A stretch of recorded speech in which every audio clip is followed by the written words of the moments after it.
आपकी याद आए तो दिल क्या करे, दिल जो दिल को चुराए तो दिल क्या करे।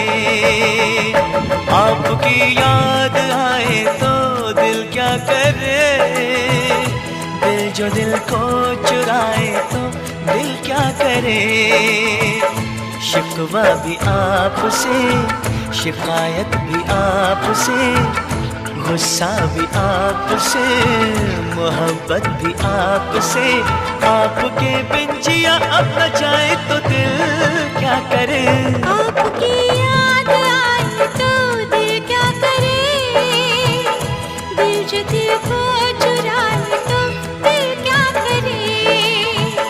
शिकवा भी आपसे, शिकायत भी आपसे, गुस्सा भी आपसे, मोहब्बत भी आपसे।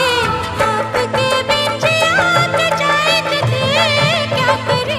आपकी याद आए तो दिल क्या करे, दिल जो दिल को चुराए तो दिल क्या करे।